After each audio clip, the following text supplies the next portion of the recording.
4 PM news network में दोस्तों आपका स्वागत है। मैं हूं आपके साथ राशिद ज़हीर। लेटरल एंट्री अभी फ़िलहाल नौकरियां भी दी जा रही हैं, उसके बारे में राहुल गांधी अगर कुछ बोलें तो कोई ज़्यादा अचरज नहीं होना चाहिए। विपक्ष के लोग हैं, बोलेंगे।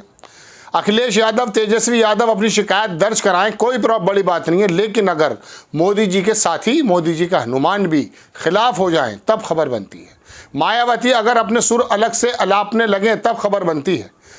मोदी जी और भारतीय जनता पार्टी को डायरेक्टली और इनडायरेक्टली सपोर्ट करने में मशहूर ये दल अब धीरे धीरे अपना रंग में आने लगे हैं। क्योंकि होता यूँ है, जब कमज़ोर हो जाता है ना इंसान तो अपने लोग भी आंखें दिखाने लगते हैं। आपको मालूम है कि लेटरल एंट्री के माध्यम से किन लोगों को ज्वाइंट डायरेक्टर बड़े बड़े पदों पर लाने की कोशिश की जा रही है। वो खबर आप सुन चुके हैं, लेकिन मैं आपको सिर्फ ये बताने के लिए हाजिर हुआ कि चिराग पासवान और मायावती के बदले सुर कैसे हैं। क्या मोदी जी के लिए ये एक ऐसा सूचक नहीं है कि आपको पीछे हटना पड़ेगा? आप देखें, खबर छपी है कि मोदी सरकार के मंत्री चिराग पासवान ने मंत्रालयों में लेटरल एंट्री से भर्ती को गलत बताया।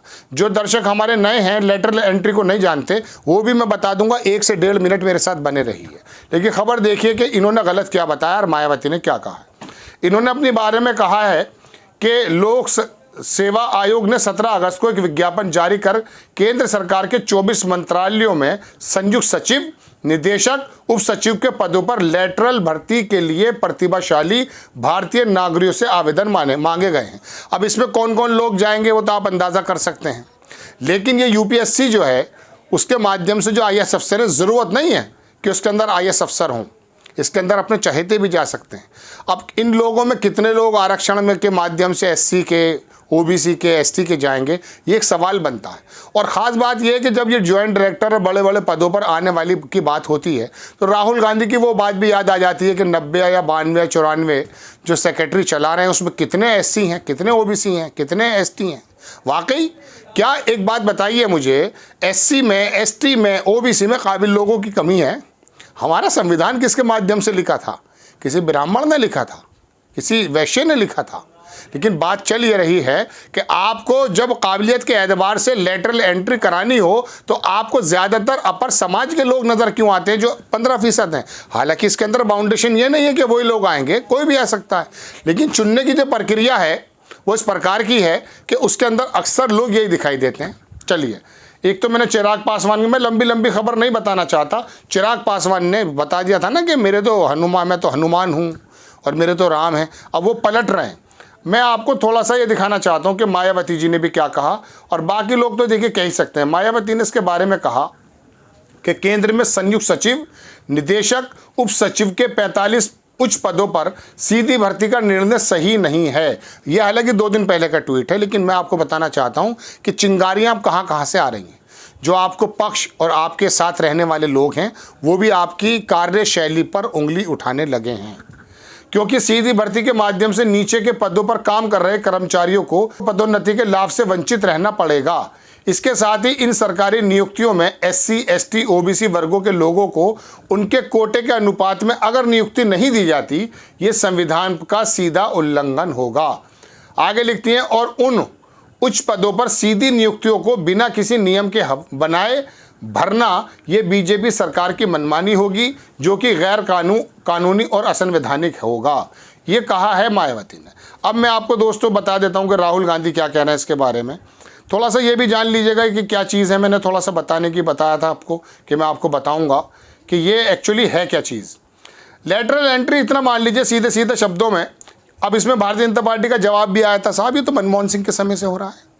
अरे साहब, ये तो मोरारजी देसाई के समय से भी हुआ है। बात चल ये रही है कि आपकी इंटेंशन क्या है। 2018 में जब आप सुधार के नाम पर ये वाली बात लेकर आते हैं तो आप कौन से अपने लोगों को लाना चाहते हैं। मैं आपको दिखाता हूँ, ये लल्लन टॉप ने छापा है कि लेटरल एंट्री से भर्ती में आरक्षण नहीं, पूरा विवाद क्या है। ये लंबी खबर है। इसी के अंदर उन्होंने बताया कि भारतीय जनता पार्टी अगर ये कह रही है कि साहब ये भारतीय जनता कांग्रेस के मनमोहन सिंह के समय में ये हो चुका है, तो मैंने आपको कहा ना, ये तो मोरारजी देसाई के समय में भी आया था मामला। लेकिन 2018 में मोदी सरकार ने एक बड़ा बदलाव किया कि यूपीएससी से होने वाली भर्ती के अलावा भी अधिकारियों को चुनने के लिए एक वैकल्पिक व्यवस्था बनाई गई है। इसी को नाम दिया गया लेटरल एंट्री। देखिए, ये कोई गलत बात नहीं है। एक अगर काबिल व्यक्ति आपकी नज़र में है किसी ज़माने में जब 77 की गवर्नमेंट बनी थी भारतीय जनता पार्टी की, तो वहाँ फाइनेंस का जिम्मा मेरे ख्याल से थोड़ा बहुत यशवंत सिन्हा देख रहे थे। तो काबिल आदमी हो सकते हैं। मनमोहन सिंह को जब भारतीय जनता पार्टी के कैंडिडेट ने हरा दिया तो वो तो देश के ऊपर एक अजीब व गरीब विडम्बना थी, कितना काबिल आदमी कैसे, तो राज्यसभा इसीलिए बनाई गई, उसी के ज़रिए आ जाते हैं फिर। लेकिन बात चल ये रही है कि आपको इन नियुक्तियों के लिए SC ST और OBC में बंदे नज़र क्यों नहीं आते। तो ये एक बात है जो मैंने आपको बताया, हो सकता है आपकी समझ में आया हो, मैं बता पाया हूँ। लेकिन अब मैं आपको कुछ और चीज़ और दिखाना चाहता हूँ। एक अच्छे पत्रकार हैं, उनका नाम है, देखिए इनका मैंने कहीं 2 दिन पहले लेख पढ़ा, मुझे बहुत अच्छा लगा और मुझे ये लगा कि वाकई आपको बताना चाहिए कि दरअसल देश में आपके सामने ही क्या क्या चल रहा है। अब तक मोदी सत्ता को कई बार तेल लगा चुके भक्तों के लिए 1.5 से 2.5 लाख महीने की पगार वाली 45 मलाईदार नौकरियां निकली हैं। ये 2-3 दिन से चल रही है बात। इन सीधी भर्तियों में अब तो नोटिफिकेशन जारी कर दिया गया। इन सीधी भर्तियों में काबिलियत से ज़्यादा तेल लगाने और दलाली बांटने का हुनर ज़रूरी होगा, ये मैं बताना चाहता था। अपने शब्दों में ना सही, एक पत्रकार की ज़बानी आपको बता रहा हूँ। मोदी सत्ता की गोद में बीते 10 साल में इसी तरह हुनरमंद बैठे होंगे, तभी देश का बेड़ा गर्क है। हाँ, जो एक और हुनर सबसे ज़्यादा ज़रूरी है वो ये है कि बेशर्मी की हदों को पार करने का जज्बा। ये बात देश की एक बेटी सिखा रही है, नाम है माधवीपुरी बुच से भी प्रमुख। इनको कैसे चुना गया है ये भी आप जान सकते हैं। तो ये बड़ी बात है। तो दोस्तों बात यह है कि आप लेटरल एंट्री के माध्यम से जो लोगों को चुनना चाहते हैं, उसमें आपके ही NDA के साथी चिराग पासवान, अब ये तो बाकी लोग भी आने वाले हैं, अठावले भी बोलेंगे। अभी वो अनुप्रिया पटेल की बेटी भी शायद बोलेंगी, जो कि वो तो मोदी योगी सरकार को तो घेर रही थी वो आरक्षण के मुद्दे पर। और वो जो है क्या कहते हैं, संजय, उनका नाम भूल रहा हूँ मैं, जहन से निकल रहा है, तो निषाद पार्टी के जो हैं वो भी बोलेंगे। ये सब लोग बोलने जा रहे हैं, क्योंकि हो ये रहा है कि आप दरअसल RSS का वो एजेंडा बनाने की कोशिश कर रहे हैं कि जिसके अंदर देश की तमाम यूनिवर्सिटीज़ में, पता कीजिएगा ना, कितने लोग SC हैं, कितने लोग OBCs हैं। आपके VC किस प्रकार का प्रोपेगेंडा जहन साजी करने के लिए कर रहे हैं। ये जो व्यवस्था शिक्षा की RSS ने जो स्कूल, शिशु स्कूल जो बनाती है, उसी से लेकर के जो बनाती है ना अपनी पूरी नर्सरी एक तैयार करती है, वो फिर बाद में क्या बनते हैं, वो बाद में बनते ये हैं कि कलकत्ता का एक जज कहता, साहब 35 साल से बड़ा इम्प्रेस हूँ साहब, मैं तो RSS का बड़ा भगत हूँ। फिर वो निकल कर के आता है, फिर वो 35 साल से क्या क्या फैसले कर रहा होगा। यू कैन जज easily after that statement which delivered by the जज। वो क्या बोल रहा है, तो इसका मतलब आप क्या कर रहे थे। RSS के बारे में जब आपका जहन ऐसा था, तो ऐसे ही लोग तैयार किए जा रहे हैं। अब आपको तो मालूम है कि साहब ये 15%, ये 2%, ये 4% ख़त्म हो, लेकिन ये जो लेटरल एंट्री के माध्यम से इन लोगों को लाया जा रहा है, इसके पीछे मंशा क्या है मोदी जी की। अपने लोग, RSS के लोग, उस सोच के लोग।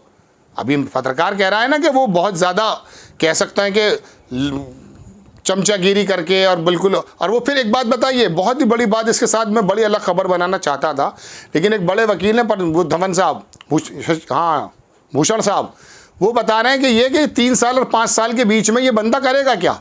ये जो पॉलिसीज़ बनाएगा, ये फिर उस कंपनी में जाकर के से भी प्रमुख की तरह तो नहीं बैठ जाएगा। ये तो मैं बोल रहा हूँ। लेकिन जाहिर सी बात है, अग्निवीर की तरह 3 साल का आपने कार्यकाल दिया, वो क्या करेगा पॉलिसी बनाने में, उस कंपनी को सामने रखेगा नहीं, जो आने वाले 3 साल के बाद उसका ध्यान रखेंगे। बड़ा लोचा है साहब। आपको खबर कैसी लगी अपनी राय कमेंट्स बॉक्स में ज़रूर दीजिए। चैनल को सब्सक्राइब कीजिए, शेयर कीजिए। नेक्स्ट टाइम मैं किसी खबर के साथ हाजिर होता हूँ। जय हिंद।